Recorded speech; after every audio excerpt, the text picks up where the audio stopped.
All right. Hello, everybody, and welcome to the Fins Talk post-game show here on FTSN. I'm Bobby Finstalk, and we have a lot to talk about. The Miami Dolphins have done it. They won their first game of the season on primetime Monday Night Football, defeating the Jets 27-21, but not without a loss. They won, but they lost at the same time. Tyreek Hill suffering a dislocated knee. That's the report. Could be out for the season. He went to the hospital. He's being evaluated. We will wait and see if we hear anything from that. But Miami capping off a big win against their division rival, the New York Football Jets. Darren Waller. The question before the game on pregame from Finstanza was, who will have more catches? Would it be Darren Waller or Mason Taylor? Mason Taylor did catch some balls at the end, so now is a good question. Did he get one more catch? Let me take a look for you. If you go to team stats, Mason Taylor had 5 catches for 65 yards. Darren Waller had 3 for 27. However, one had 2 touchdowns. Darren Waller with 2 touchdowns in his debut. So we will get into that. Before we do have Russ Morgan joining us again. He was with us on pregame. He is our resident Jets fan, but he said, hey, man, win or lose, I'm going to be there, and he's here. So we will start off with Russ. Russ, how are you feeling? Your Jets lose on Monday Night Football, fall to 0-4. Are you nervous at this, or not nervous? Where do you stand with the Jets right now? So, Bobby, that's a good question. I wouldn't say nervous with this team. Just because I think they've kind of changed their mentality of we're just going to go through coaches. I think they're going to give Aaron Glenn the leeway to kind of let him run, that he's bringing in a whole new system, which they've changed everything. I know, the first 3 games have been very close. I wouldn't say that I know I'll probably get – I wouldn't say the Dolphins – were the better team on the field as today. I would say it was a lot of, not to say they didn't play great, they played very good, but I would say it was a lot of self-inflicted wounds. Would Fistanza say 11 for 100 yards of penalties?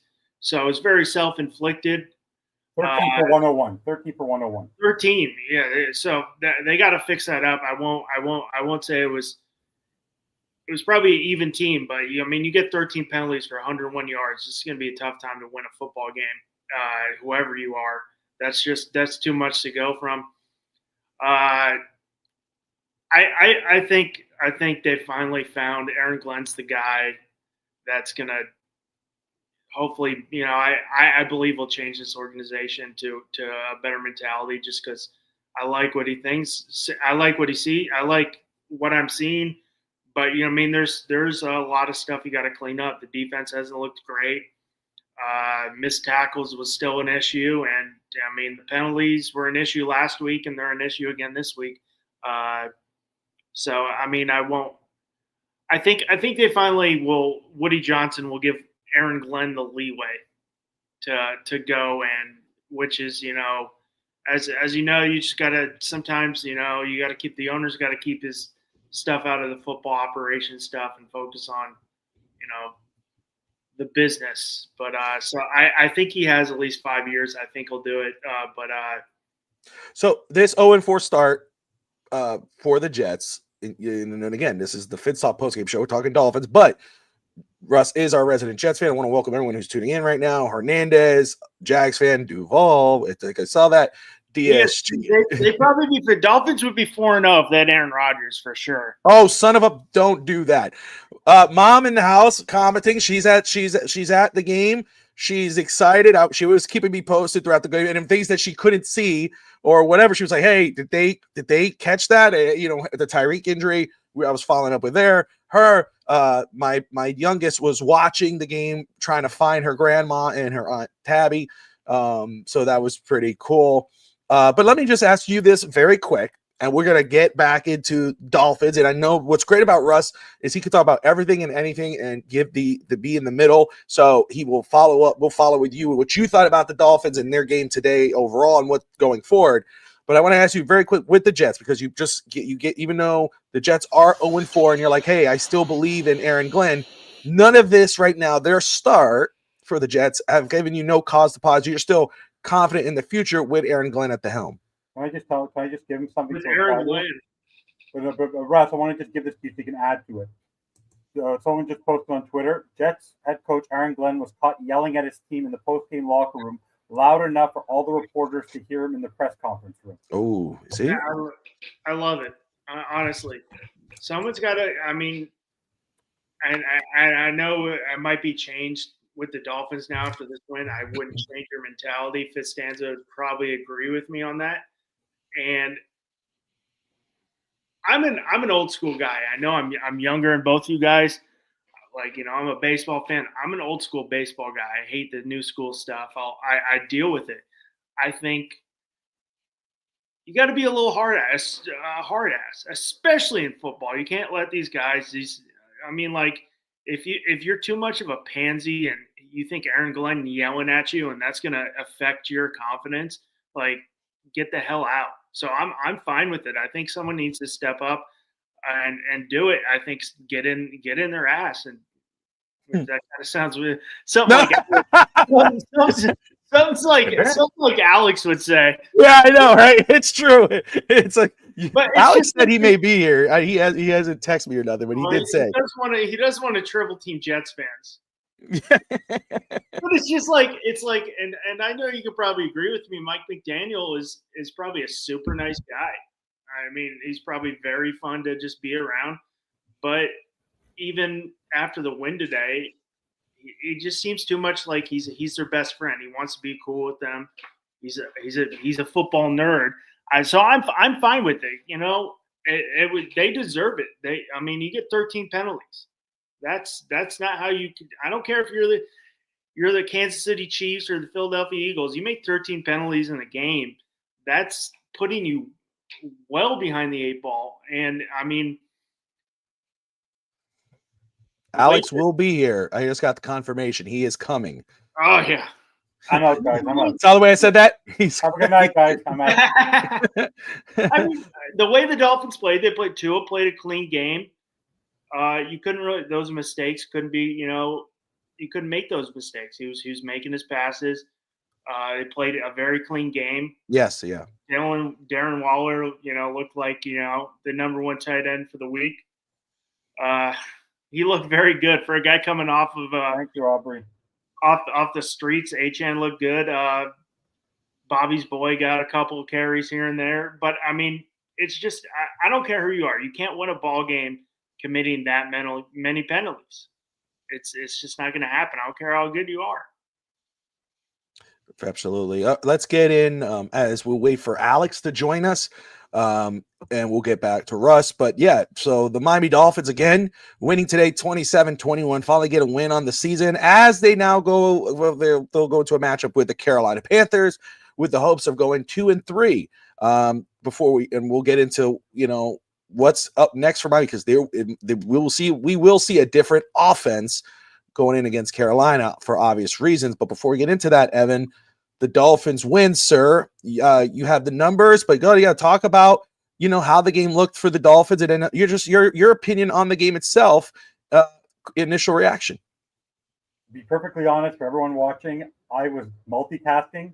I had a softball game in my finals, which we lost, so I lost on both sides with the loss of Tyreek Hill, but I was able to catch up in most of the game. But I'm looking forward to rewatching the game. But I saw all the key moments, including the last minute touchdown by Garrett Wilson. That was some sort of catch. What I saw from the game is that I didn't miss much of a game. It seemed like the way the game was going, it was just 2 0-3 teams playing each other, both using their strengths to their advantage. So the Jets, Justin Fields had a clean game if you look at it overall. He made his moments, but he used his legs. The Dolphins could not stop him when he had to run at different points of the game. I think the key moment in the game was that early turnover and the bend not break. Had the Jets not fumbled in the near the end zone, could have been a very different game. There was a stop at the end where the Jets player dropped the ball. That could have changed the course of the game early on. To give up almost 200 yards of rushing to the Jets, The defense has serious work to do. The violence that Anthony Weaver presented on Friday did not show up. Yes, individual players showed up, like Jordan Brooks having 18 freaking tackles, 15 solo. That's insane. And I'll go over the stats. But from a defensive side of the ball, boy, do they still have a lot of work to do. Against a really good passing team, they'd be in very deep trouble, as they saw with the Garrett Wilson catch. They cannot stop the run to save their lives. The benefit today was that the Jets made over 100 yards of penalties. Tua was clean today because he wasn't forced to make any really difficult throws. I did see a throw today. He continues to throw these hospital balls early in the game, which are very dangerous for our players. The running game moved pretty well. Achane had a good game. I don't like the fact that they didn't use Gordon enough. Like the fact that he only had 6 carries, I don't think is enough. And the one part of the game near the end, Bobby, which I didn't love, was in the game where you're trying to kill the clock and you know you're stuffing it up the middle. Give the ball to Achane give the ball to Gordon 3 times. What are you giving the ball to Achane? The last thing you need is Achane to get injured up the middle on those particular plays. The time where you're using Achane is when he scored that beautiful touchdown. This is Saquon Barkley like. The way he catches and is able to make players miss and able to score these touchdowns, I think this is the 3rd time he's done it in 4 games, is very, very impressive. But it was a conservative game for the Dolphins. It was a good game plan, more runs than passes, 31-25. But when you look at the stat line, the fact that Tyreek Hill left halfway through the game and he was still your leader in passing, McDaniel maybe started to wake up and realize, you want to know what? You're not going to win with Tua. Tua is going to complement your offense, but you're not going to win with him. So they need to that's one good sign, is that he did utilize his tight end and use Waller effectively today. That was nice to see. But we'll see what happens. Tyreek Hill being injured, we're going to get into that in a little bit. If you want to just go over the stats, the high-level stats, we'll start with the Dolphins. Tua was 17-25 for 177, 2 touchdowns, no interceptions, passer rating of 114.9. Leader in rushing was Devon Achane, 20 carries for 99 yards. I don't love the fact that Ollie Gordon did not get enough touches. That is too many touches, I'm sorry, for Devon Achane in a game. To have him have a total of 21 touches, he should have more out of the backfield. I guess they didn't check down much to him today. Ollie Gordon only 6 carries. Malik Washington with 2 carries for 8 yards. 2 3 for 6. I heard that he actually slid, but it was a late call that he almost got a little bit hurt. But I'll have to monitor that. Hill 6 for 67. Waddle 3 for 48. Waller 3 for 27. Hill for 1 for 19. Malik 2 for 13. I don't understand why they're not using Nick Westbrook enough, from what I could tell. Waller was used effectively, like I said, but they need to get Waddle. Waddle's going to have to be your one, and then we'll see what Malik Washington can do. I was surprised to see he didn't lose it, but it seemed that we're still not being careful with the ball. 2 potential fumbles from Tua and Achane. I want to go rewatch that and see what happened there.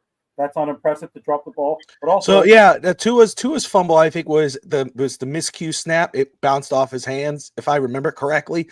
Achane was a fumble. I will talk about fumbles because of the turnovers by the Dolphins team, because you were bringing up the Dolphins defense, and we'll get into the defense a little bit but I will say shout out to Jack Jones, who saved a touchdown from the Jets. They were getting into the end zone and he popped it out right at the right time. That's what I saw different from the Dolphins defense today. But no, you're right. Bend not break, but it's too much bend. Well, again, you look. Yeah, I'm not arguing with you at all. What I'm saying too is you're right, 100%. It was, again, you play to win the game, right? You just win, baby, and the Dolphins did that. But what I'm going to say, I didn't see the comments there, so I'll react in a second. But what I'm going to say is, what happened? Sorry. Now, you always Devil said sorry for my loss. People seem to be forgetting. I'm not up to okay. I'm going to make it really clear.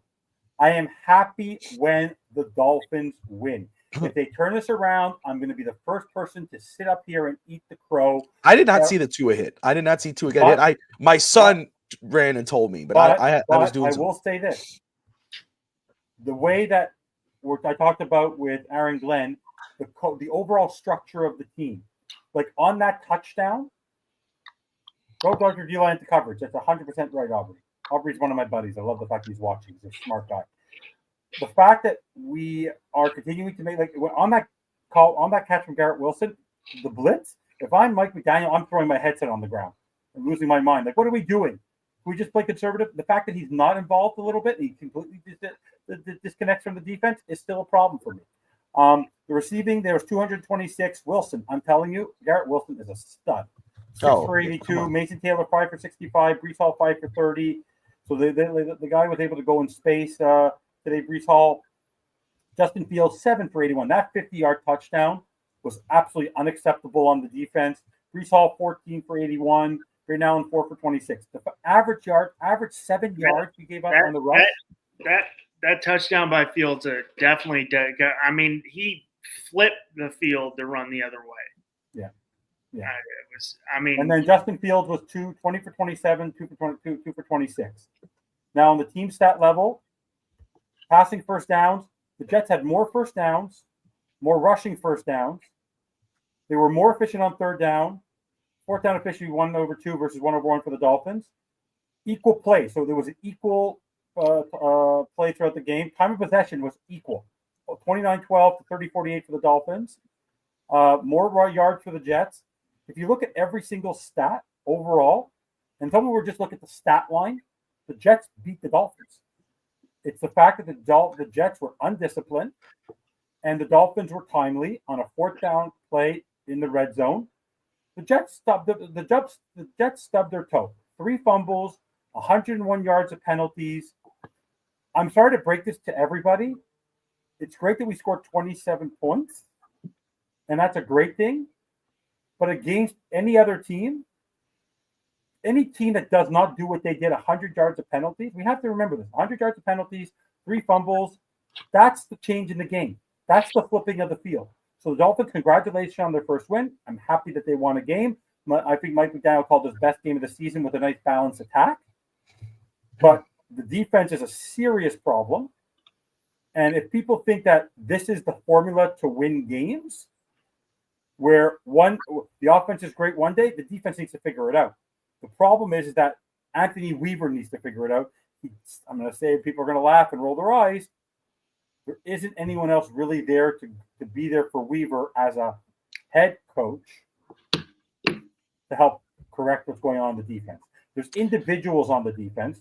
I didn't hear if we look at the defensive players today. Jordan Brooks had 18. Terrell Dodson. How is it that your 2 linebackers go for 27 tackles? Zach Sealer only had 5.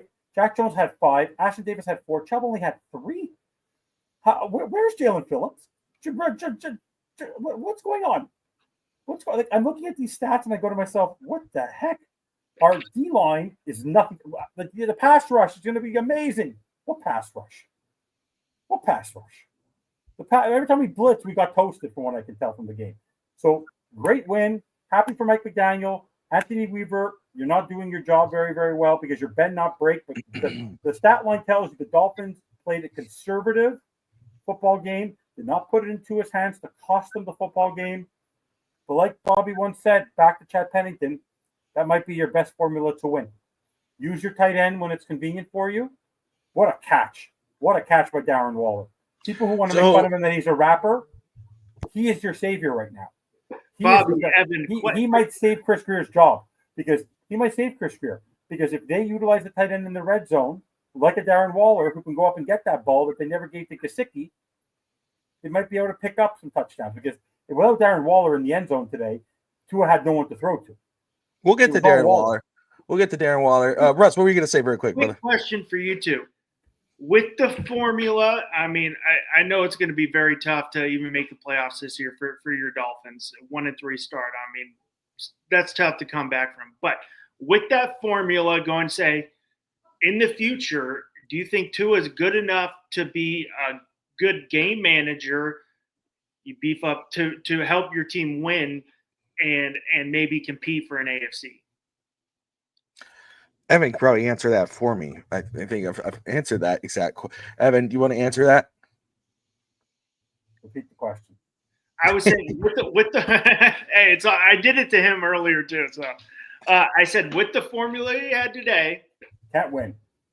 You don't think Tua could be because they're not going to score enough points unless they consistently get turnovers. The way they did tonight, or a team gets out. Think about this. They won a game by 6 points because the other team had 101, a full football field of penalties, and 3 fumbles. Think about that. Take away the 100 yards of penalties and 3 fumbles. It's only a 6-point game. It's a 1-score game. Let me just. I think Ray answered. Ray answered very good on that point right there. I do want to say this. You said can we win? Can my game manager get no? Evans, no. No, let me answer that because Evan, when it really depends on again the way this game went today. You could win if he does what he did in regards of protecting the ball, and if everything goes in Miami's way, which it did today, no doubt. The penalties help Miami, right? But again, you play to win the game. Win's a win. You take it. Evan's not wrong in regards of again the defense got the turnovers, they made the plays, but it was a bend don't break. They gave up a lot of yards, and I don't have the numbers for it, but they gave a lot of yards to Justin Fields. I mean, there was that big ass run there. They gave, every time they ran it up the middle, they had it. So those are things that will kill you down the line. But at today's game, Tua didn't have to win you the game. He did just enough. And Darren Waller, all jokes aside, I mean, came up. He showed you, Evan. You asked, well, what happens now with Tyreek Hill? What is Nick Westbrook going to do? I think Darren Waller showed you what a Nick Westbrook could do for you as a red zone threat wide receiver. And maybe now he gets that opportunity. I'm really excited to see what Malik Washington's going to look like now with a better opportunity. Before we move into Tua's Tyreek's injury and how that will impact the team and how that played out, let's welcome my brother down in Doral, my co-conspirator on East 10th Street Boys. Get ready for some under the radar talk that you gotta kind of suss about. Like, what is that? Triple team, a Jets fan. But here he is, Alex, my brother. What's up, my man? I am a man of my word. Even if we would have lost, I would have been on. I'm sorry I'm a little late. What's up, Russ? What's up, Finn Stanza? How you doing, my man? It was a productive, and I'm just gonna add one thing because I just came in at that time. You know what I think is also gonna happen now with Tyreek out is there's also a possibility of a lot of Achane and Ollie Gordon at the field at the same time. Achane is definitely gonna be more of a pass catcher, so you saw the formula there, and it could work. It could work. We have a good part of our schedule coming up, so we could try to get on a run here. But obviously, there's some gaping holes there defensively. We made the big plays, which is something that had been missing from our you saw some improvement on the defense last week, and obviously the matchup was Buffalo.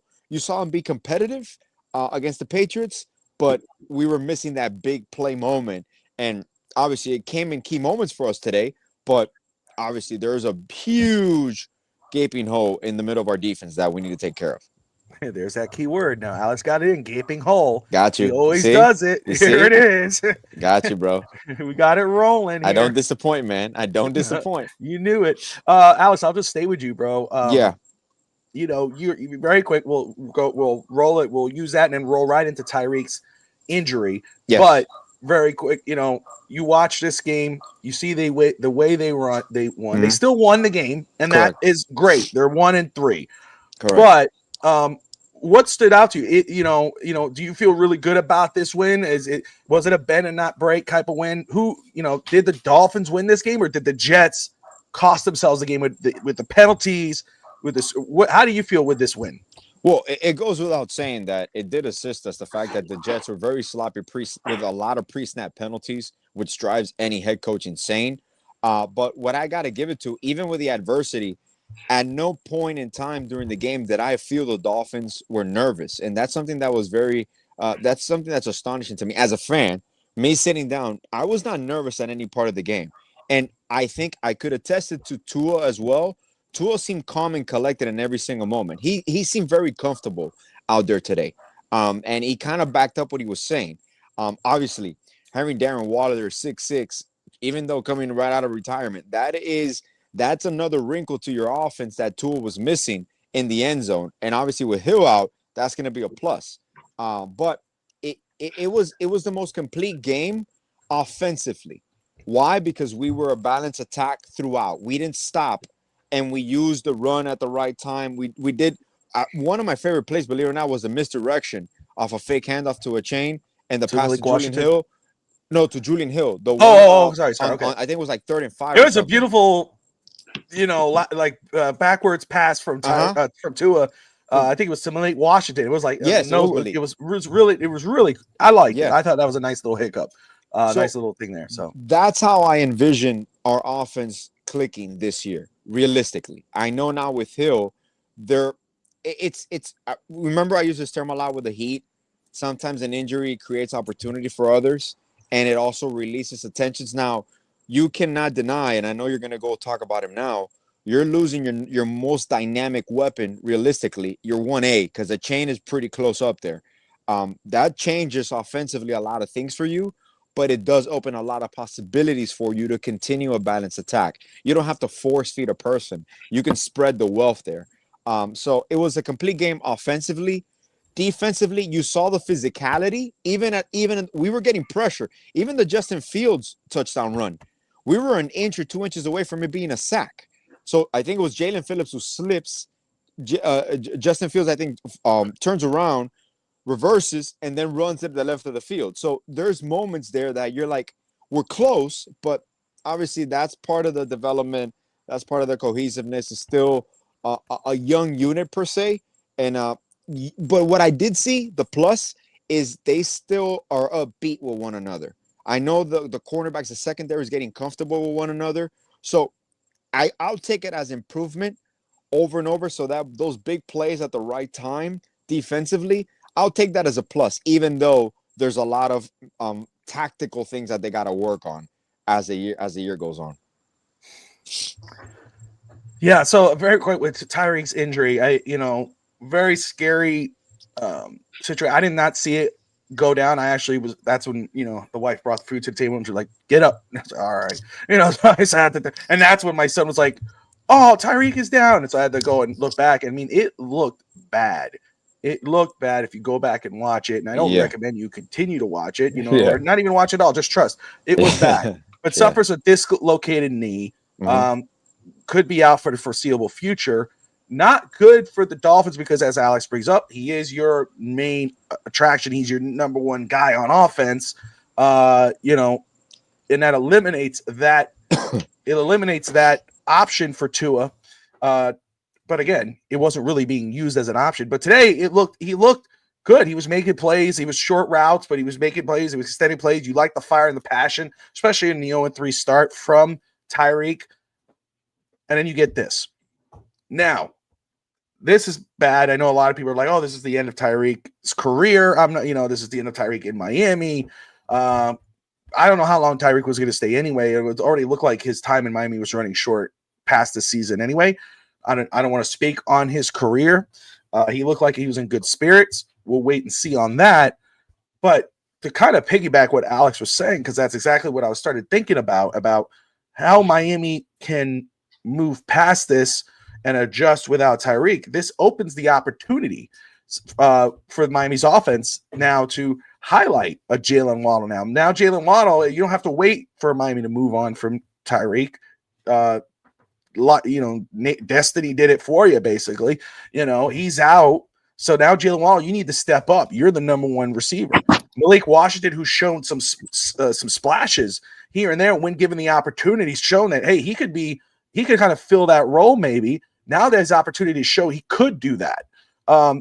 Evan brings up every week, Nick Westbrook. Where is he? What has he done? Where is he? Why haven't we used him? Now's the time to use him. And now, the kind of the blessing in disguise is that when you see Tyreek go down on the opposite end, you see Darren Waller step up.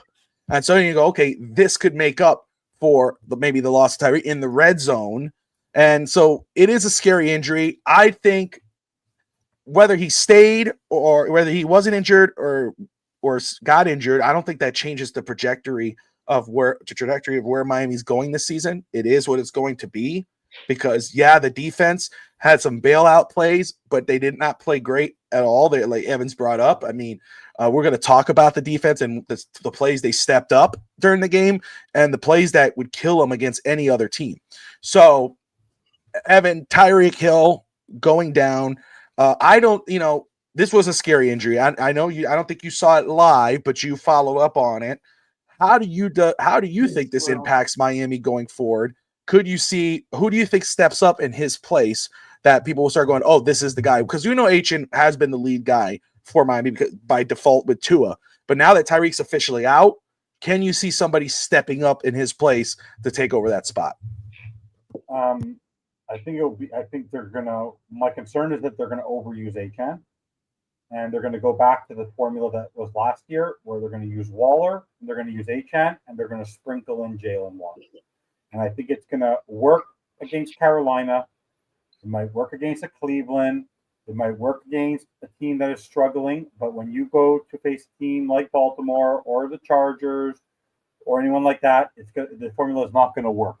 So people wanted Tyreek Hill out of Miami, not this way, but he will be a good motivation for this team. This is Jalen Waddle's the time to prove his contract worth.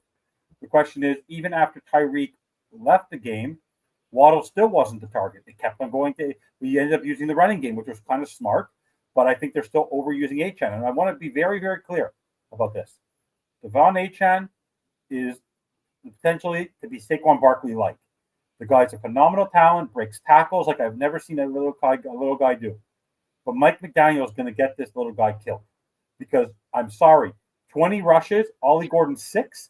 When you need to go up the middle, you're putting him there.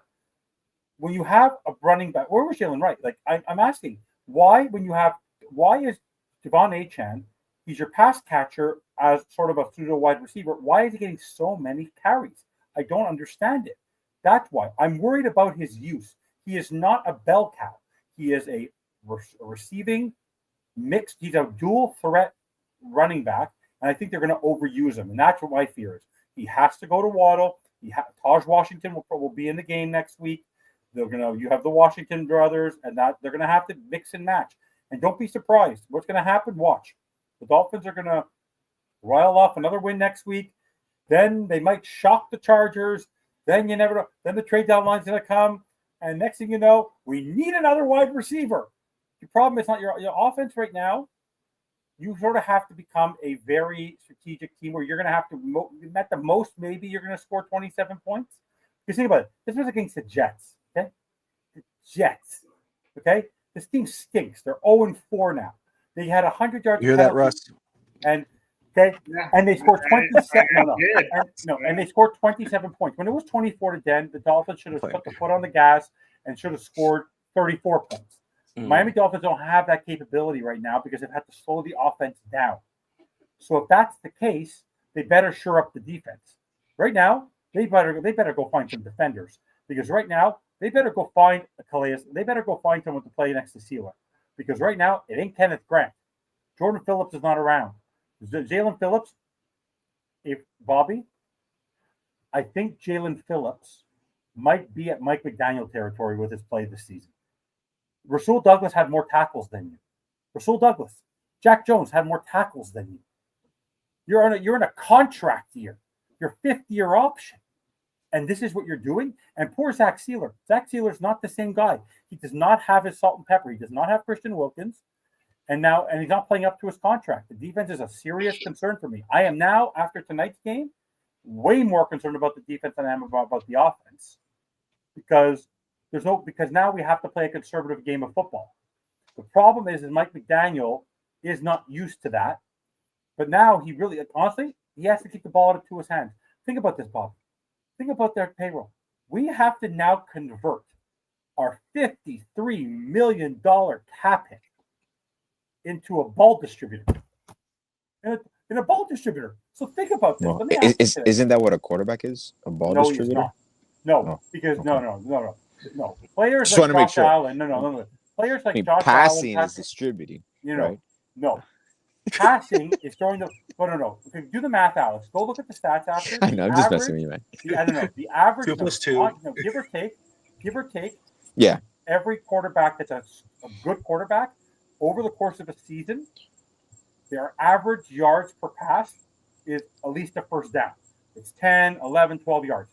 Tua does so far this season anywhere between 3 to 7 yards. He's now a check down type of guy, short throws where it needs to be, and the running game is the key. I'm fine with that. The problem is that players, when it will come to a very, very close game, Alex, my fear right now without Tyreek is they're going to have to go back to the really simple lack of deep threat. In a game, let's say this would have been 27, 24 all going down, or we're down 24-23 with a minute left. Are we all comfortable giving it to Tua again? So basically, that's why we have to solve our defense really quickly. Whoa. So Tyreek's injury now significantly takes away the deep threat. Correct. These are going to be extended drives and very boring games. They're going to be slow moving. They're not going to be exciting, which is fine. The problem is that the teams that do that have amazing defenses. We don't have a good defense. We have a piss poor defense. So my concern is they need to Mike McDaniel is he has to get somebody there, or something has to be done, because Weaver now does not have the personnel on the D line or in the secondary to sustain it. The Jets, the win is fantastic. Get on the win column, fantastic. But this opened up serious gaps and flaws of this football team. Their starting lineup on the defense, from Sealer all the way to Rasul Douglas, is not capable of performing to a level of any team that is potentially going to win 9 games. The Dolphins can't win like this every week. This is happy to get the win out of the way, but 27 points, the way they got it today, a lot of it was given to them. A lot of them were boneheaded errors by the Jets. So Tyreek's scary injury, for me, is the fact that it completely takes away, because Tyreek looked phenomenal tonight. He was the guy, like Russ said it, and it was shocked. And I don't know how else you saw it. Tyreek was the captain on that team tonight. He's the one screaming at the players. He's the one getting involved with the players. He's the one hyping them up. It ain't Tua. So I think they're actually going to be shocked. We are going to be missing Tyreek's leadership on the field. I wouldn't sleep on Carolina either. No, I wouldn't. We're going to be missing right now. I don't know. The biggest leader we have on this team in terms of a leader is Jordan Brooks. Everyone else, because Achan's not ready to be a leader on this football team. Jalen Waddle doesn't have the voice. Tua is not capable of being a leader because he makes excuses for everything and blames everybody else. Jordan Brooks, 18 freaking tackles. 18 tackles. No. Achan is phenomenal. And tomorrow night on Dolphins Diary, I will be praising Devon Achan. My fear for Devon Achan is the Tua factor. If you put him in harm's way, because let me ask you something, Bobby. You will be the first one to say to me in a game where if he gets squished or he gets badly injured on a running play that's perfectly timed for Ollie Gordon, you are going to lose your crap on Mike McDaniel. He's overusing Devon Achan because you need Devon Achan rested and for key plays and when you need him most, not when you're trying to kill the clock and trying to stuff the ball down the middle. He's not. Use Jalen. I understand that. I understand that point. Tyreek's injury for me is scary from the fact that the famous line from Chris Perkins is on the offensive side of the ball. It's either getting the ball to Tyreek Hill or it's the threat of Tyreek Hill. Though Tyreek Hill, if people now know that unless you make Jalen Waddle a key factor early in next week's game, people know they're going to have to watch for Achan most of the game. And they're going to have to go to Darren Waller because people are going to run. They're going to run tape of last year, and they're going to say, let's rewatch how Jonnu Smith and Devon Achan were used. And trust me, David Canales and his team right now, without Tyreek Hill, are going to be zoning in on Devon Achan. Devon Achan is going to be public enemy number 1 for Carolina next week. They are going to be coming at him hard because I know Mike McDaniel. He is going to overuse Devon Achan. Way too much. Hey, Bobby, quickly, I'm gonna pop in. I ride and die with my team, so I didn't want to. You think a loss that'd scare me away? No, brother, I appreciate I'm always you. in enemy territory over here. Anyways, I will say the Jets could be 3-1. Correct. They could. Every game, but minus the Buffalo game, they could be 3-1. They're all self-inflicted. Yes, it does go back to some coaching. But also, like, the coach only can do so much. So yeah, it was a good win for the Dolphins. Tyreek was looking good right off the bat. He was finding a lot of holes, so that's going to be a big hole for them. And then last note, I'm a Jets fan. I hate the Dolphins, and anybody who likes the Dolphins, I hate all you guys. You know me. I hate everybody who doesn't like my, who's a Unfortunately, I can't join. Unfortunately, I will have a poll on Wednesday night. Good luck doing this whole solo and trying to figure out how to produce it. Good luck. I've been doing solo for 2 years. So but you need a producer. Probably not available Wednesday night. No, you know me. It's just sports. He's fucking with you. He's messing with you. Did he just say Miami could be 4-0? Sea Devil. They should be 3. They could be 3-1. 4-0. The Jets could be 3-1. I said minus the Buffalo game. They weren't beating Buffalo. That was a bad game. But I mean, I try to stay up. I'm trying to stay optimistic as I'm. The reason me and Fitzstanza get along so well is we're both kind of negative sports fans. We Far see from it. I used to be negative and things, but I thank you for having me on the pregame, postgame. Bobby, I appreciate it. I appreciate you coming on, brother. I'm wearing it. I wear it on this network all the time. Bobby says he's going to cancel me every other week, so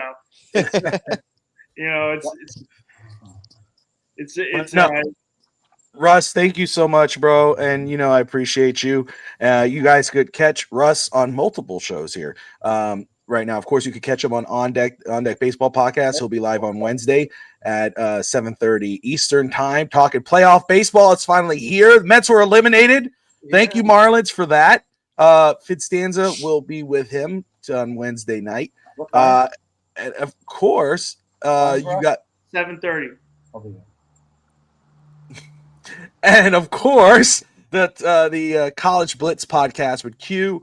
They were off last week. They'll be back on talking about, of course, the big matchup between the Miami Hurricanes and FSU. There's a lot of big games, and there's a lot of quarterbacks really pushing for Heisman and pushing to be the number one pick. I mean, there's a lot to talk about on College Blitz. So, Russ, thank you, sir. Appreciate you. Have a great night. I hope you do well in fantasy. Unless you're playing me, and other than then, have a good night. Right now, I'm still up 8, but I've been straight ass this year. Like everybody's been. I've been like first week like 70. It's been bad, Bobby. So I'm just like I think it might be like, please just don't get last place because I don't want the punishment. I hear you, man. I'm with you on that one. Thank you. Good. Thank you for having me, Bobby. Always appreciate being on and you dealing with the Jets fan. I know it's tough for you, but I appreciate everything you do. So you guys have a good night. You too, brother. Russ. Later, my man. Let me ask you a quick question, Alex and Bobby. I want to, before you move on to Darren Waller's injury, take Tyreek Hill out of the game before the game even started. Mm-hmm. I don't think the Dolphins win. We will never know. He moved the ball. Yeah. He was a threat at the beginning of the game, 65 yards. Mm-hmm. He made plays. He was involved in the game, the hyping of the game. I don't think the team is the same team without Tyreek Hill till he was. Because, he was there for almost 2 quarters. So, I don't think they win this game without Tyreek Hill's involvement for the first half. I think it's a much tighter game. I think the concept of the offense for that first half is he was making plays downfield. He was very involved in those first drives.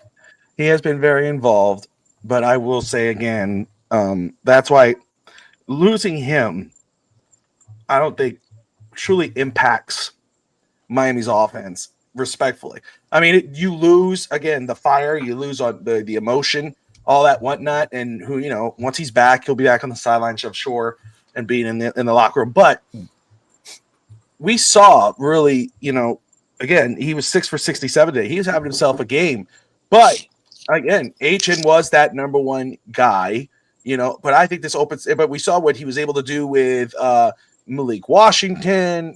We see what Miami's done with Darren Waller today with 2 touchdowns. I think if Darren Waller wasn't in the game, this might be a conversation to say we may have won that game because Miami could not get it in the end zone unless it was a Darren Waller play. And of course, Devon Aitken rushing for 20 to 99 and a touchdown, which he doesn't. 305 Sports now. Will Patron in the house. Guys, go check him out if you love Hurricanes. Ruben Bain for the Heisman, 100%. Mendoza. Don't sleep on Mendoza for Heisman. Don't sleep on Mendoza as the top quarterback. I got my eyes on him in more ways than one in regards to Heisman, draft, and 305. But Alex, you have something to say? Yeah, I want to add something in regards to Hill. And Evan, this kind of attests to what you said. I don't think we win today's game with Hill on the field, without Hill on the field, or even more so with his inspiration before the game and after his injury. And also, Tyreek killed a human being. That's why if people were struck by his reaction when he was being carted out, where he was clapping, because that's the type of person he is. You could tell behind closed doors, he might have a lot of doubt at times. He comes out of this confidence person, but with everything that he's going through, a lot of it mostly self-inflicted on his personal life. Sometimes life works in mysterious ways for you as a human being, where this injury, obviously, God willing, there's no ligament damage. Usually with a dislocated knee, it's not like a dislocated kneecap. Like there could be severe injury here, ramifications down the line for his career. If there's torn ligaments, if there's arteries affected, there's a lot of things that could happen. That's why he was rushed to the hospital. But this also gives him time during his rehab to spend time with his kids, to spend time with his family. You can kind of see it was a different Tyreek Hill to start the season. And it's a maturity point for him. So sometimes it could be a blessing in disguise for a football team, and it could be a blessing in disguise for the human being himself, because now he's going to reflect a lot of things towards his. He is towards the end of his career, realistically, as a football player. So sometimes like this, it opens up your eyes, and like you said, it might initiate a little bit more availability for Westbrook, a little bit more balanced attacks for the offense, not overusing A-Chain, maybe using A-Chain differently, not only him running the ball, like you said, 20 times. I still expect him to get 15 rushes, but he's going to get 5, 6, 7 pass catches a game, realistically. And Ollie Gordon is going to uptick as well, Jalen Waddle. So it's an unfortunate situation, but there's also a purpose now, per se. A lot of teams, when you're 1-3, it's not so much about X's and O's at this point. It's the mental game. Because like what Russ said, and it's pretty true, the Jets could have been 3-1. We could have been 3-1 as well after today. So it's one of those things that it's obviously it's plays. And you mentioned something about the defense, and we always talked about how good and great teams find a way to win even when they play sloppy. Today was for us in the majority. We found a way to win, even though we know it was the Jets' miscues and our defense was slacking. But the big plays came at the crucial moments where you needed people to step up. So there's a silver lining there. While there's still minimal improvement, hopefully there's more improvement. But I do appreciate the physicality and you kind of felt like the defensive line was making the presence felt. They just couldn't close the last part. I have a really important point to make, Bobby. I just really get, if you don't mind me taking the floor for a second. Go ahead. So Cincinnati right now, there's pictures of T. Higgins and Jamar Chase miserable on the bench. T. Higgins was 3 for 32, Jamar Chase 5 for 23. Okay. You see A.J. Brown yesterday, miserable, writing scripture on Twitter. Mm-hmm. I think the league right now, and maybe it's to Mike McDaniel, it could be to Mike McDaniel's benefit. Because even if you look at Buffalo, uses James Cook and Josh. That's why you need that. You really need a phenomenal quarterback who can move. The reason why is it's becoming a tight end type of league with running. It's the star wide receivers. Look, there's no CeeDee Lamb. If you look at Pittsburgh, they have George Pickens, but they have Freiermuth, and they're using the running game and all that. This league is now changing a little bit. Yeah, where people are relying on the tight end, relying on the running game, and those star wide receivers are very miserable people. So I'm going to make a prediction right now. Do not be surprised about this. I'm making a bold prediction right now. If and when, because like he just said, the dislocation, he confirmed the dislocated knee, and that could be major ligaments and a major injury. the next time, if and when you see Tyreek Hill on a football field, I bet you, and whoever wants to take the bet, I'll take it. He'll be wearing aqua and orange. If he's ready to play next season, he doesn't have a contract. He has no guaranteed money. I don't think he will be going out right now. I think he's going to act like a leader for the rest of the season. He'll be on the sidelines when he can. He's going to be a assistant head coach the way he is. He's going to be a good boy because he needs to look good in court, and he has to be around for his family. His mom is going to come live with him and everything like that. I guarantee you he's going to take less money to have another prove-it year at the age of 32, so he can get another one potentially big contract one more time before the end of his career, and he calls it a career. But I bet you the next time you see him, he'll be in aqua and orange again. Even if there's a new cast of people here, I don't think he wants to leave Miami. That's what I was going to say. I think I don't think he wants to leave Miami. I think that could be the case with McDaniel. I think it's up in the air if it's someone else, depending if Miami wants to just move on. But Taryn Armstead did tweet that he did FaceTime. From his tweet here, I got a FaceTime call from my brother Cheetah, Tyreek Hill. First thing he said, man, I'm just happy we got that win. He's in good spirits and said he was laughing through the pain to avoid passing out. Yeah, crazy, praying for the best news possible and a speedy recovery. That's what I thought. I mean, I got some text. Tati even asked me, she's like, is he celebrating he got hurt? Is he like happy? I'm done with this. I got some messages from it. I said, I don't know about that. I don't think that's what the case is. I mean, again, maybe he's just trying to hype everybody up and saying, hey, I'm good. I'm okay. Don't worry about me. Just get through the game. And that's the case. Again, we know what Tyreek is on his best days on this team. We know what he could do when everything's going right. You're a better team with Tyreek Hill on the field than off. And on the field, you're a better team with Tyreek on your team than off of it. But again, there's so many different factors that come into play with Tyreek Hill. The fact of the matter is, right now, though, he's off your team for the foreseeable future. He's out. And then so now you got to move on with what's next. Who's the next guy? And you look at Jalen Waddle. Can Jalen Waddle step up? Can he be what we saw early on his career before Tyreek Hill got on the roster? Can we see Darren Waller continue to show what he did tonight? Now, not crazy numbers, right? Not crazy. 3 receptions, 27 yards. But the key statistics are the 2 touchdowns. And let me tell you, those were not easy touchdowns to come down with. The 2 feet in bounds when they needed to come down. I mean, he looked like the guy we saw with the Raiders back in the day. I mean, that's just a hint. And Evan brought up a great point earlier that I understand, could be a red flag for the Dolphins, because teams could look and go, okay, look what they did when they had when Jonnu Smith and Devon Achane were their key contributors. Because last year, it wasn't Tyreek Hill and Jalen Waddle. It was Devon Achane and Jonnu Smith, who were Miami's most consistent contributors on offense. And what you saw today could be the case going forward. I'll tell you what, I got to give Darren Waller his due. He did step up today. I mean, we understand, we're going to go through the defense. We're going to talk about the offense. Can the offense continue to win games? Look, does this game show that Miami can save the season? Absolutely not. It's way too early to say that. It's not too early to say that this team could scare you after 0-3. They're 1-3 right now, but they beat a bad Jets team who basically gave them the win. Penalty, 100 yards of penalties, turnover. But still, a win is a win. Miami found a way to win.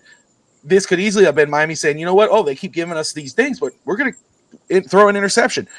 Tua didn't throw an interception today. Tua did enough. His numbers aren't so spectacular. 17-25, 177, 2 touchdowns. I don't need him to be spectacular. I said it before the game. I need him to protect the football. Do your job. Get it to who needs to get to, which you did. You had 2 touchdowns, which were to Darren Waller. I mean, that's a different type of offensive weapon that Tua was not used to having post Jonnu Smith. He has that now with Darren Waller. That's going to boost to his confidence going forward into the season, saying, I know I have a guy I could throw to in the red zone. We know how he feels about Devon Achane. So yes, I understand people might go, oh, but this is it. Oh, we're don't get overhyped about it. No, absolutely not. You shouldn't. You shouldn't. But this was a positive sign in going in that direction. And Darren Waller stepping up, playing his first football game in 2 seasons, a season and a half, whatever like it was. 20 something months. Yeah. No training camp, no nothing. He's been he finally shows up and he puts that type of production on the field. He shows that in his first game, 2 catches, 2 touchdowns. That's big. That's huge. And that's what's going to boost his confidence. And that's going to boost to his, what do you call that, Alex? His not confidence, but his trust in Darren Waller to get the play done. Of course. So, and it's true. Like you think about, man, we just lost Tyreek Hill, man. This guy, he's our big play threat. But really, Miami hasn't had big play threats. They haven't done that. It's been 2 seasons. And they haven't had a big target, an end zone target. They're talking about Darren Waller, 6'6", 250. I'm saying that is a big target. But that's when you have this type of football team where, people go, man, remember when Miami they had 70 points and they were airing it out to Tyreek? Listen, that was done. That's been done for 2 seasons now. This is not the same Tua Tagovailoa. I don't know what it is. It's just what it is. Alex knows this. Evan knows this. I've been saying this. Tua was always my ceiling for him, and not saying that that's a bad thing. My ceiling's always been Chad Pennington. I said that. I'm not comparing him. I'm just saying he's an accurate quarterback, not the biggest arm, but could get it to where it needs to be. That's even kind of fallen off a little bit. But today's game was a sign for me, a positive sign that, hey, he could play this type of football and win. The problem is, which we'll get to, is the defense. We don't have the defense to get it to win football games with that type of offense. Usually, back in the day, when Chad Pennington was, when you had the 2 running backs right with Ricky and Ronnie, and you were doing Wildcat, and you had Anthony Fasano, and that was a fun offense. It wasn't the highest scoring offense, but it was fun. They had that element to it, but the defense did really good for us to get that 10-6. Of course, Tom Brady was out. Miami's defense ain't there yet, but I'm going to tell you, Darren Waller, what he did today was a positive sign going forward for Miami, who look to try to climb out a hole, especially Spence against Carolina. Alex, just your quick points on Darren Waller, what you saw today and how you feel about him going forward. Well, the same way that losing Tyreek, even though Tyreek will be around, he might not travel with the team, but he'll definitely be around the facilities, rehabbing, and he'll still be that emotional attachment to the team and that driving force. There is something about Darren Waller's physicality, presence, positivism. Like, he injected life into this fan base, into his quarterback. He injected life into this offense, because I understand Jonnu Smith played great for us last year, but even Jonnu Smith wasn't a target like Darren Waller is going to be in the end zone. So that's going to open up possibilities for A-Chain, for Gordon, for Waddle, for the Washington brothers. There's a lot of possibilities here that even oh my God, I always forgot how to pronounce his last name. Number 82, Eskridge. Is it Eskridge? Yeah, Eskridge. You got it. There are so many candidates, because no one can replace a Tyreek. But you got Malik Washington, who is fast as hell, and he can replicate Tyreek for the most part. Not. I wouldn't say duplicate, or but he could definitely be a close second to Tyreek's shadow.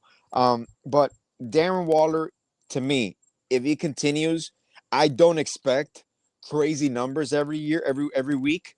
Are there going to be games that he has 8-9 catches for 120 yards? I could see that. Absolutely. But I just think the fact that he's there, the fact that he's on the field, provides so much adaptability for the offense, so much versatility, that right now, if Mike McDaniel uses his weapons wisely, this offense could be successful. You can score 20 to 30 points a game. But what you mentioned, our Achilles heel right now. I've seen glimpses, Bobby. I've seen some glimpses, Evan, and I've seen some togetherness, and I see some more pressures on the quarterback. But for some reason, we cannot. There's always that millisecond difference between us and good and elite defenses. I don't know what it is. I can't point it out, because today I was watching, I was analyzing. I'm like, my thought process today, believe it or not, was like, let me see, because I know we can put pressure on the quarterback. And I'm like, what is a secondary move? Do we not have a secondary adjustment that once we get to that level of the pocket where the pocket collapses, that we cannot complete sacks at the rate other teams can. And I'm like, there has to be something there. They were putting pressure today. We have faced elusive quarterbacks the last two go arounds, and then you just start analyzing it, and you're like, our cornerbacks are depleted. Fitzpatrick is playing okay. Our linebackers are playing okay, but if we can't create, I don't know if it's me. I don't know if they can drop Phillips more into a linebacker role. If there's some versatility there with Chop Robinson as well, because the talent is there, the physicality is there. It's just the production hasn't been there. Because I think we're one of the top teams that puts pressure on the quarterback in the NFL right now, statistically, but we cannot complete. So it's kind of like in basketball, playing defense, getting to the guy, but having your hands by your sides. There's something missing there. But to me, Waller is an injection. It's insane how the world works parallel universes here. We lose one and we gain one. So it's almost like you're like, wow. Dolphins. It changes the dynamic of what you're going at now. Dolphins. Evan, your thoughts on Darren Waller today? I know you brought up, which was a great point, and it's so true. But again, that was a strength last season for Miami, but that was something that you had pointed out was not winning football, not going to win football games in the end unless you highlighted Tyreek and Waddle. Now you take the Tyreek factor out, you don't have that anymore. Now, if Miami goes back to what they had last year, which helped win football games, but in the end, it also cost them in the end. Now you have Darren Waller. He shows up and shines. You say, hey, this could resurrect what we had with Jonnu and Devon Achane, where they were the most consistent players on offense last year. But it also adds that different element because Jonnu wasn't that red zone threat that Darren Waller offers. What are your thoughts on Darren Waller's game today? I know we weren't expecting a lot, but this was more than what we expected. Does this get you a little excited for Darren Waller's future, at least this season? We don't know what next season, we're going to talk about next season, but what he could do for this offense going forward. All it showed was, even though we all laughed, people were laughing at Chris Greer for going to do this. If you go look at Jonnu Smith's stats with the Steelers, they're nothing to write home about for an $11 million guy. This was low risk, high reward, but unlike Odell Beckham and unlike Will Fuller, this worked out well. You gave Tua a big body because on that play on fourth down, no other guy, if that guy was 6'5", he doesn't catch that football. The guy's 6'5", he doesn't catch that football. So someone who did the necessary rest, did the necessary rehab, got himself in shape, he did his job today. Was it outstanding? He is that guy who just pushes over the goal line. If you can't use the running game and he's open, great. It shouldn't be Tyreek Hill. It should also be Nick Westbrook-Akine, but now it kind of makes Nick Westbrook-Akine a little bit irrelevant, I find, because they're not using him. He has more. So right now, I think Darren Waller has as many catches as Nick Westbrook-Akine. Think about that. Chris Westbrook has played 4 games. Darren Waller's played 1. But like I said, he can't be the only key factor because I think he's more of a short yardage threat. So you still need to be able to extend the field a little bit to balance it out. So honestly, I'm looking forward to see what Taj Washington and Malik Washington have to offer together. I think they should get some more touches along with Jalen Waddle, obviously.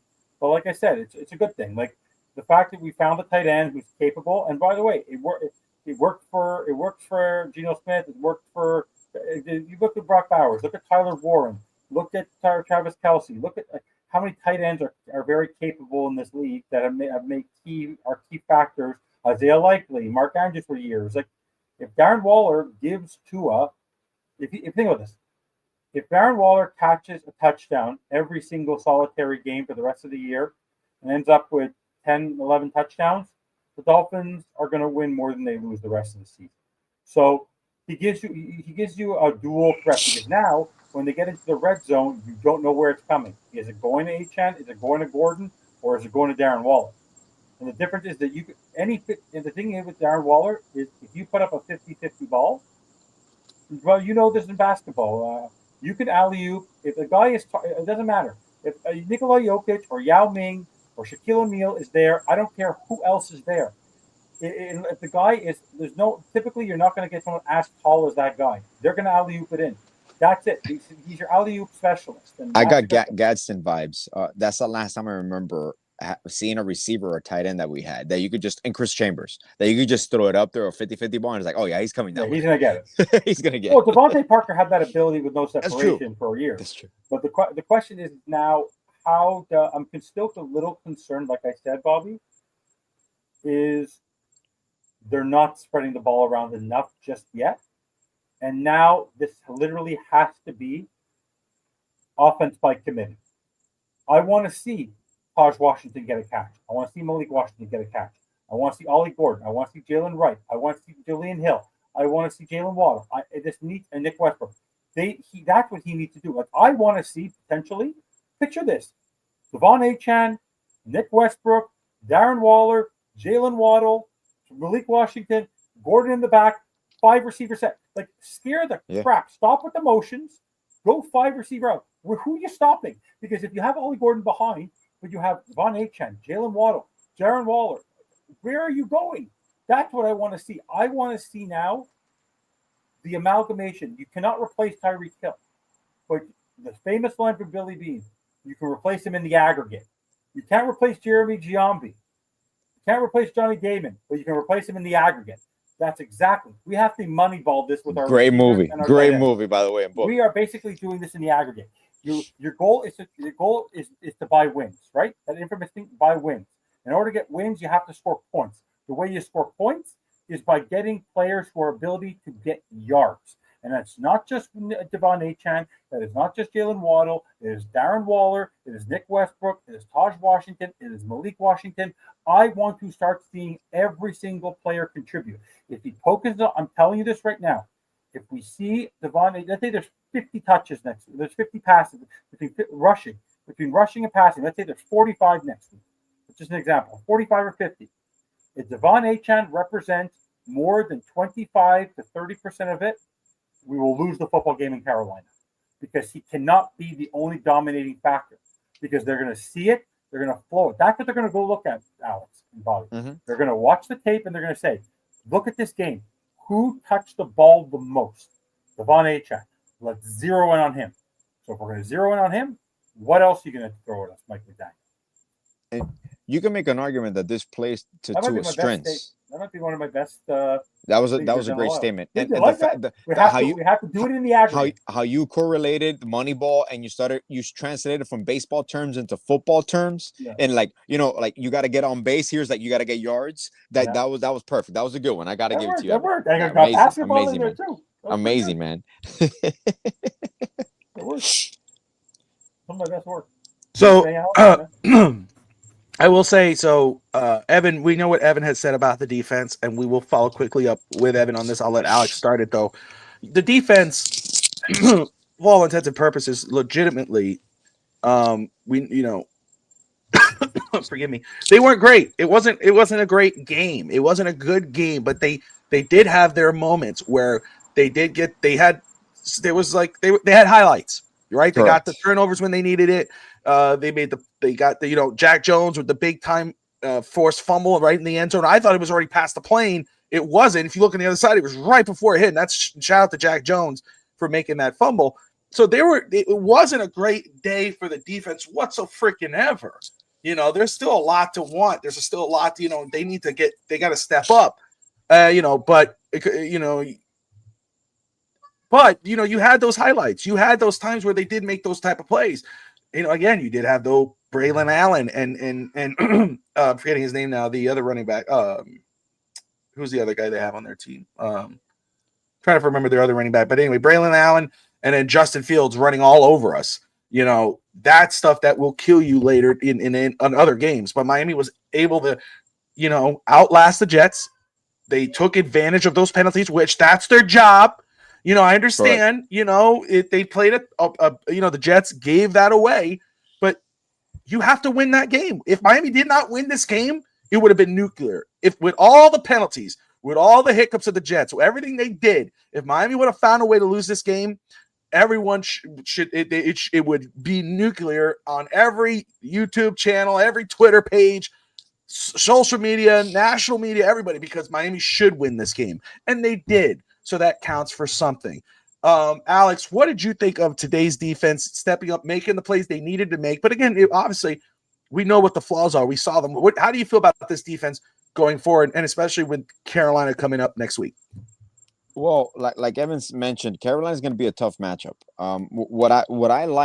Like I said before, what I take as a positive from today's performance defensively is that when they needed to make a play, the play was made, and we couldn't count on that at all for the beginning of the season. There's things that obviously they got to work on in regards to finishing after you apply the pressure up the front seven. Is there some personnel moves that can be made? Like I mentioned, reassigning certain personnels, changing up certain coverages, kind of like disguising your coverages a little bit more. I feel that Weaver doesn't disguise it as much sometimes, but that might be beyond me in that regards. But usually a sign of a turning point for a defense is when you start making big plays. Psychologically and emotionally, that has an effect on you. You're going to go, obviously, the whole week now, watch film, try to correct the mistakes that you made because, like I mentioned, the whole Justin Fields running for that touchdown, you were maybe, I want to say 3 or 4 inches away from it being a sack. So, obviously, an elusive quarterback, you have to play them in space as well. So, there's technical and there's tactical skills that obviously they're going to improve on and they're going to work on with their D-line coach and with the DC. But I take as a positive was the big playability and the timing of it, which was crucial. Because if you don't make those plays, you don't win this game. Aside from the penalties, aside from the offense clicking on all cylinders and being balanced, if you don't make those key defensive stops, you do not win this football game. And even the one that McDaniels challenged and it still wasn't overturned. Like that was another possible fumble. So there was like 3 or 4 plays that you remember from this game. And that to me is a sign of an improving defense. We're not going to see it in the stats right now. And the run defense is going to be atrocious. But I do believe that there's a possibility with Carolina's inexperience at the wide receiver position and their lack of depth, and they're a very young team, that we can kind of piggyback from this. And hopefully, Carolina defensively is stacked. They're playing very well on the defensive side of the football. Offense is a struggle. So you got to take advantage of Bryce Young. You got to attack him early. So I expect our defense to improve, maybe hold Carolina in the teens next week. And I definitely expect the rushing statistics and the pass coverage to improve also next week. So just very quick, Carolina played the Patriots yesterday and they lost 13-42. Yep. So that is something to discuss or to just look at. But Evan, I mean, very quickly, I know you brought it up, so you don't have to stay long on it because we want to get into the offense. But just the Dolphins defense, again, you highlighted it, and I'm with you. They did not play great. I mean, they did not play good. They gave up a lot. It's just they played against the Jets, so they were able to survive a piss poor performance. But they did have some bright spots. They did have some plays where it was like, again, like the Jack Jones fumble, and the Jalen Phillips picked it up, and there were things like that. So where do you stand on this defense? Anthony Weaver had a lot to talk about before this game. Physical. Did you see that? Did you see a change? It was bad defense, I understand. But did you see any inkling of a change in philosophy, at least mentally, with the Miami Dolphins defense? From the linebackers and from the secondary. The defensive line, which is supposed to be their bread and butter, they are an absolute disappointment. They're the most disappointing part of this football team, even worse than Tua. The Steelers not the same player right now. Without a cohort, Kenneth Grant is not looking like a first-round top 15 pick. Tyler Warren, look at that. Tyler Warren, look what he's doing. And don't tell me D-line. I understand D-line is one of the hardest positions to play. Where is Chop Robinson? Where is Jalen Phillips? Where is Benio Jones? Like, the fact that the linebackers are dominating and the fact that the secondary has to come out and they have to try and support with a blitz, the fact that Jack Jones is having to go get that fumble is a very, very big problem. Like, this defensive line is much maligned and they're missing a key leader. And I'm sorry to tell you this, like, maybe it matters. Christian Wilkins was a leader. Calais Campbell was a leader. They don't have that leader. Maybe Sealers just is more of a complementary player. He's not the leader of the defense, and that's fine. The same way I believe Tua's not the star of the offense. Tyreek Hill was the star of the offense, and now it's going to be Devon Achane who's going to be the star of the offense. So there's a lack of leadership on the defense, and there's only so much the linebackers can do, because typically you don't win football games where your linebackers, and we had this with the Dolphins when Zach Thomas was there.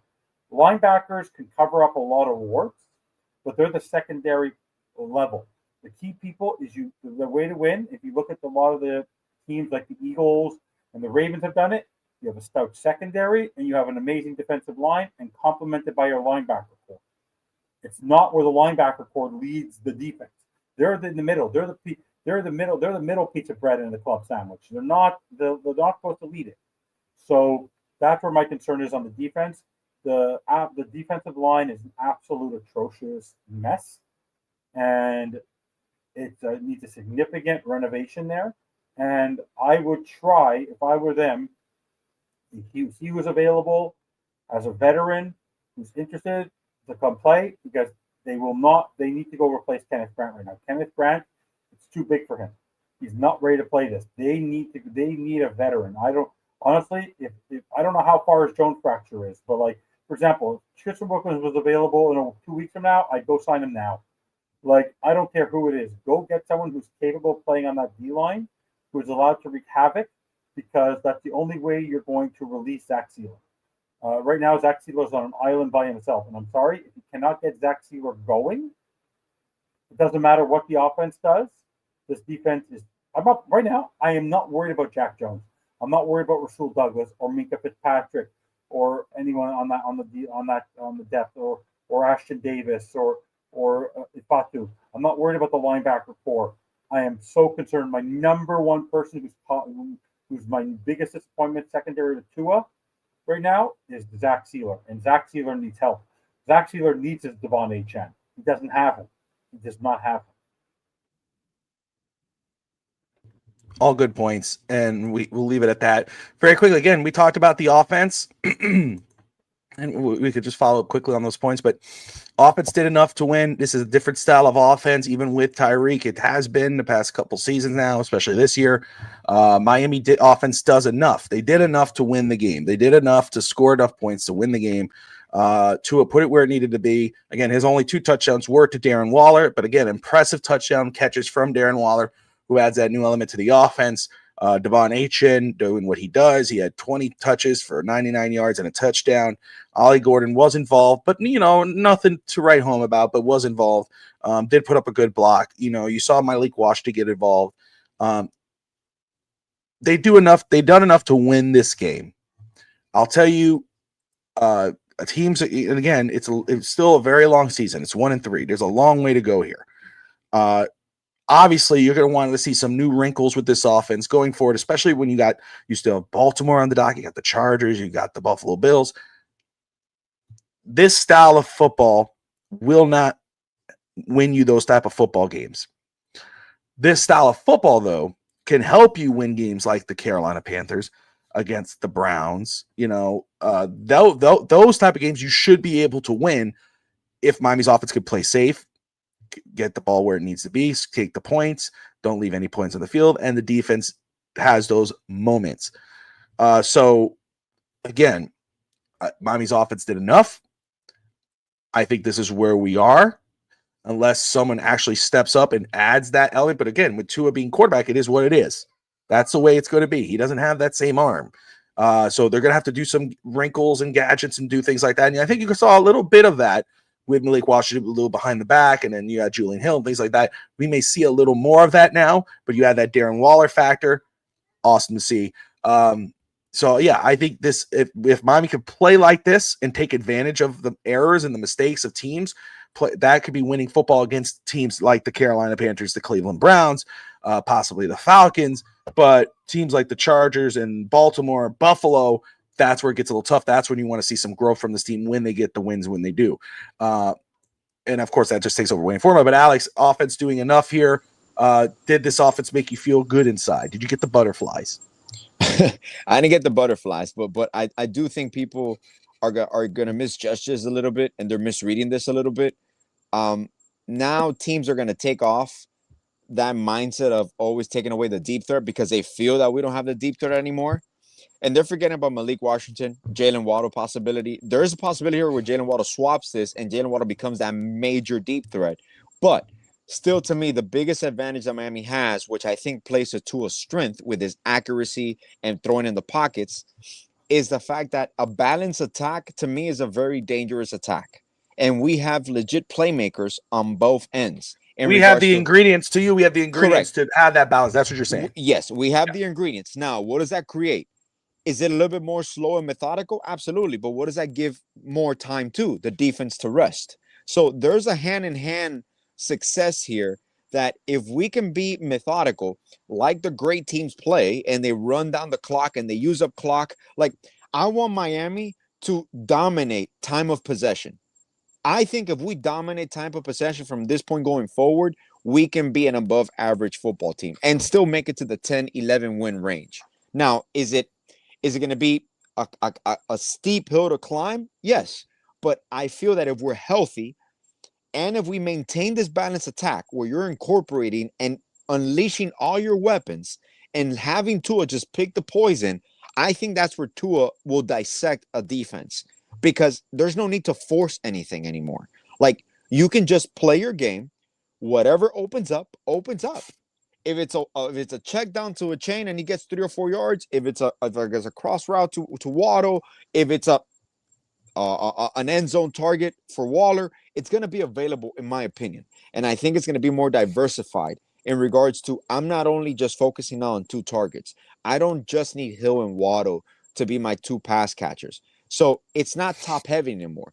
It's evened out. And I believe the ingredients are there.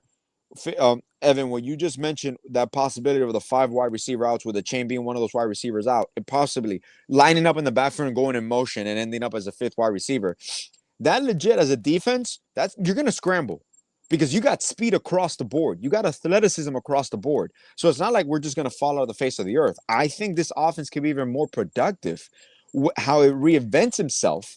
And his major strength is the ingredients to have a balanced attack and now using it, which is the one plus that we saw McDaniel today. He stuck to the run, even if it was with A-Chain and he overran him a little bit, but he stuck to it. It was winning. And I think Tua appreciates that too. It alleviates our quarterback too when you have a good rushing attack and you use it. So I'm excited to see. I'm happy for today's win. I'm devastated by Tyreek's loss. But I'm excited to see how we catapult this, not against Carolina, and I'm not trying to overlook them. I want to see how we do against the Chargers, because the Chargers by that time they could be 3-2. So there's a scenario here where we can get to 3-3, play good football, and we can surprise a lot of people that already counted us out. But it's a long season. So his mom, I assume, made it home safely. Talking about the leg injury. And talk about the celebration at the end, or what looked like was a celebration from Tyreek Hill. Evan, again, we talked a little bit about it. I don't think we have to do winning formula because I think it kind of goes with that. I just brought that up too about this offense against teams like Carolina and whatnot. This could work, but teams against Buffalo and Baltimore it cannot. But what you saw from the offense today, you already said it. You could just rehash it just a little bit. Offense did enough to win. Will this give you enough to win to get to that Chargers game, to get to the Baltimore game, to be in that maybe 500 range? Could this offense get you in that 500 range? Only if the defense this is a conservative type of defense. If you had a dual threat quarterback like Tua is not anymore, maybe because he can make plays on his own. He can't make the plays on his own. By the way, let's just compliment the offensive line today as much as we like to criticize them. 0 sacks given up. 0. Squadouche. 100%. But I will say this, and I wish that Daniel and Scotty were here tonight. Chris Greer and Mike McDaniel, and this sounds really awful to say, have an excuse in their back pocket. Why didn't you make it to the playoffs this year? Why did you struggle? Well, we were missing Tyreek Hill. Tyreek Hill is Mike McDaniel's get out of jail free card, and Chris Beers get out of jail free card for the 2025 season. Because if Tyreek Hill was there and they lose, or Tyreek Hill there and they win tonight and then they lose in Carolina and lose, then there's no excuses. But now that Tyreek Hill's not there, we're missing our star wide receiver. We're missing one of the best one of the best threats in the NFL. So the offensive formula now is going to be self-evident, but they need to really mix it up and really. Mike McDowell has to do his best work right now. If he thinks that the Jonnu Smith, Devon Achane formula of last season will lead to success, it will not. He needs to do by committee, like I said earlier. But I'm going to take Sammy's thought. Because of this injury, Mike McDaniel has an excuse.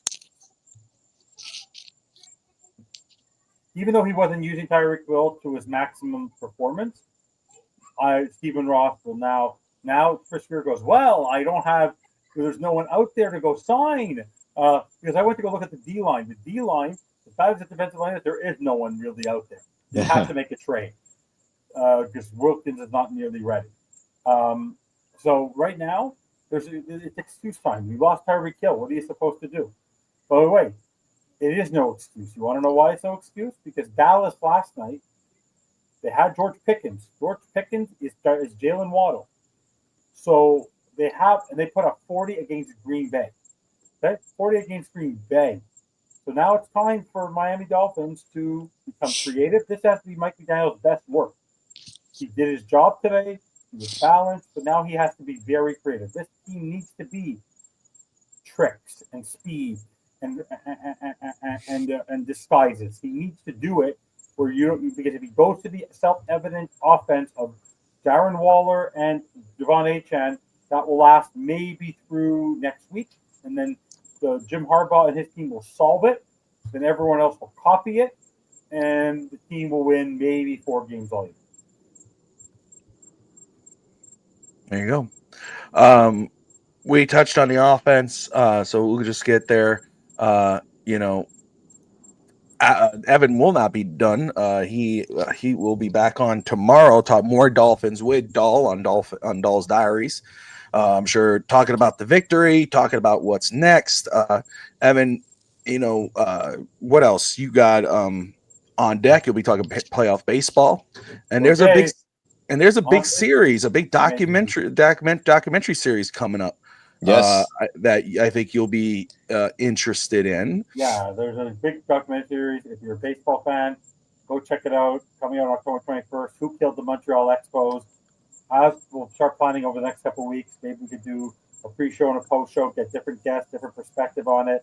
I'm going to start reaching out to different people I can to get on the show. I already secured one. How many episodes? Is it a multi-episode docu-series? I think it's just a long episode. I have to research it a little bit more. Okay. They only showed the teaser today, but it's a very interesting documentary because of the fact that this team was destined for greatness. And I don't know if you ever knew this, guys. I was talking to one of my best friends today. In one of the final years that the Montreal Expos were there, we weren't allowed to call up one player from the farm system. Yeah. That's insane. Because so I'm going to say owned the team at the end, which is horrendous. So I'm going to say, if it's a multi-episode docuseries, kind of like the Last Dance, or there was the McMahon documentary series on Netflix. When we did like the reviews of those shows, people love them. I know we're still live right now. That's okay, but people love them. So I don't know if that might be something where it's like, hey, episode 1 this week, episode 2 next week. You can just review it and discuss. I think that would be pretty cool. A single one, but it's going to be a long one. If it's a single one, then it's perfect because then you can just before and after, react right after to it. But anyway, guys, listen to all those tuning in. Of course, you could catch Alex and myself. You catch Alex on the East History Boys with me on Thursday nights. Catch me everywhere and anywhere. Really, post game, pregame, Fids Talk today on Saturday, Thursday night, East History Boys. And about everywhere else. But I'll say next weekend more than likely, I won't be around. I will be in Indianapolis traveling. I'll be there with my son, visiting my brother Nick, who is performing as Elvis on Heartbreak Hotel. He's been getting rave reviews. So I'm just excited. It's actually the first time I get to see him live on a show, because he usually does it on a cruise ship, and I've never been on a cruise ship. So this is a different show than he usually does. So, but we'll get to see him. I ain't going on no poop cruise. And then It's the best. I love it. It's a poop cruise. You love poop cruises? Is that right? I love them. Okay. My kids love them. It's amazing. I've never been. I mean, I would love to one day experience it, but I've never done it. We'll go on. Why don't we plan a Fins Talk Sports Network cruise? That's cool. I like there that. You go. I like that might be a thing. Yes. We might be able to do that. We'll do live on a cruise ship. And we'll film live from the lifeboat as a ship. I just want to make one slight announcement, because I sort of know my schedule for Sunday. I'll be there for pregame. We'll work it out, but postgame will not be. If we want to do it, Bobby, and you're not available, we'll see if Greg's available, maybe Brett's available, anyone like that. But I will likely want to do it shortly after the finishing of the game. So as long as immediately after the game, compared to because I have something between 7 and 8, so it'll be tight for me. And then remember, I was running and I was in the car. Yes, so I think that will work. I think that's around fine. 5 p.m., like 5 to 6:30 would be the ideal. 5 to 6, or right after the game at 4:30 to 6. Right after the game would be the ideal time to do the post game show. I think that works. I think that works fine. Yeah, because I'm thinking more than likely I won't be available throughout the weekend. Jump in from your phone if you want. Yeah. If I have some time, I could jump on the phone through the car or whatever. But I think that's a good play, Evan. Let's plan on that. Just that way we have a plan, and then if I can pop in, I will. But again, I'll just say quick as we wrap this one up. I appreciate everybody who's tuned in. We have a lot of people who's watched. Whether you're watching on FTSN, FTSN Extra, Twitch, Twitter. We appreciate you guys watching. For anywhere other than YouTube, hop on over here, hit that subscribe button. Obviously, as you hear, we talk more than just Dolphins, but we talk a lot of Dolphins on here. But again, you got baseball on deck with Russ. We're going to talk Expos, the story of the Expos with Alex and Evan. You got wrestling, you got Heat, you got Marlins, you got it all here on FTSN. So make sure you hit that subscription button and join us for those shows. And then I'll just say with the Dolphins, hey, it's a win. Just win, baby. And they did it. They got their first victory today. They're 1-3 on the season. We know what's we know what the flaws are, but we see also where they could pull it out. And again, at least they took the opportunity when the opportunities were presented to score points and win the game. That's important. I understand, the question could be asked, did the Jets lose this game or did Miami win it? It's a fair question, but guess Miami won it in the end. The Jets gave it away. The Dolphins took it. Teams should do that, and Miami took that opportunity. I will say, though, Carolina is key to what's in store for the rest of the season. If Miami can come out and beat Carolina like they're supposed to, that's good for the trajectory of the team. If Miami loses it, this win's all for naught. So we will see how it goes here. But till then, Miami win, Fins win, baby. So Dolphin fans, tonight, better than ever, like and subscribe, of course. But most importantly, Fins up. We appreciate it. Jets suck. That's true. Jets do suck. Always.